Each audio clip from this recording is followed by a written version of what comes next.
Hey there, finance enthusiasts. Welcome back to our channel, where we break down practical tips to help you take control of your money.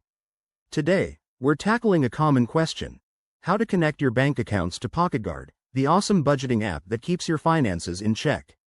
If you're new here, don't forget to hit that subscribe button and turn on notifications for more money-saving hacks. First off, why bother connecting your bank accounts? It's simple. It lets Pocketguard automatically pull in your transactions, giving you real-time insights into your spending, saving you time and effort. No more manual entry. Let's dive into the steps. Step 1. Head to your App Store, whether it's Google Play or the Apple App Store, and download the Pocketguard app. Install it on your phone or tablet. Step 2. Open the app and create a new account if you're just starting out, or log in if you already have one. You'll need a valid email and a strong password for security. Step 3. Once you're logged in, navigate to the Accounts or Settings section. Look for an option like Add Account or Connect Bank. It's usually front and center. Step 4. Search for your bank by name in the list provided.